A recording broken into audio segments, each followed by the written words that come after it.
In this tutorial, we'll be going over how to use the procedural growth node inside the JZTree toolkit. This is an early build. Over time, this node will improve and become better. So first off, I'm going to create a JZTree Skeleton. There it is. I'm going to wire that into the last skeleton output of our model, of our Fern here. Let it process. It'll take a few seconds. There we go. And then I'm going to flag it. Great. Next, I'm going to create a group node. I'm going to call it root_group. I'm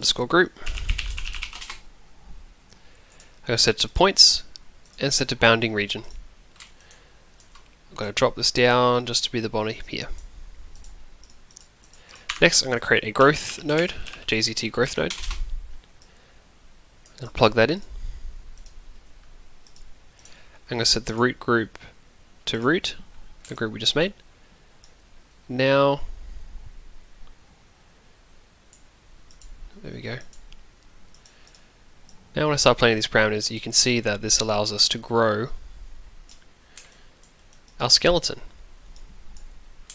The way this works is, if I create just a null up here, and I'll show you before the skeleton. Let's let it process quickly. Cool. So I flag this part and we look at just the normals. These normal, I might just create a quick wrangle just to show it a bit easier. V at V, V at N times equals 0.1. Cool. So looking at this level, wherever these normals are pointing at this level, very important, it corrects this to bend properly inside the skeleton. So look at it before then and determine what you want before then. Whatever the normals are at this level is the way that the growth node will bend towards. So seeing how these are all pointed up, and this one, how this initial one also points up, it's gonna bend in that direction. Like it's gonna follow that up and around. So back to the growth node. As you can see, the normals are all facing kind of in, and you see they're all bending in and around like that. So now let's just enter the correct parameters to kind of get this kind of growing nicely and animate in a appealing way. So first off, I'm going to set the starting growth to about 1010. I'm going to start with setting the growth to 0.1, so we can see it's just very small. I'm going to set the spread to 0.75. I'm going to set the growth blur just to 14, and the scale blur to 10. Following, I'm going to bring this ramp forward here for the scale ramp, just up to about here. I'm going to go to that frame 1, which is 1010, just here.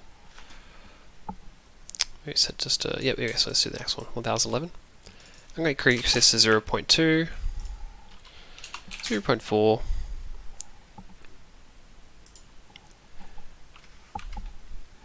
maybe 0.75. Okay, that can just be our starting point for now. And then our last frame, we'll just keep it 1010, and we're just going to set that to a value of 1.75. Great. Now if I play that back, we'll see that the skeleton will unfold upon itself, will fold in on itself, and playing it the correct way, it'll unfold itself. Nice and smooth. Another thing too is we can add a wind at this level too. So if I create a wind node, plug it in. Same thing, I'll set the starting frame just to 1010. No pre-roll amount. I'm going to turn off the directional, just turn that to 0.05, and a gust speed to 0.3. I'm going to change the trunk scale to 2.5 and leave these ramps at default. On the turbulence, I'll set it to 0.8 and a strength to 0.3. Now if I just turn off the growth node quickly and just look at the wind, we can see we've got a little bit of wind, so maybe I actually want a little bit more. I'll turn that to 0.6. Maybe increase the speed, the turbulence. There we go, so now it's got a little bit of nice wind happening on our Fern. And we turn the growth on, it manages to group it all up nicely. Now we're just going to reskin this. I've already got my skinning node all set up down here, so I'm just going to plug that in and then flag it.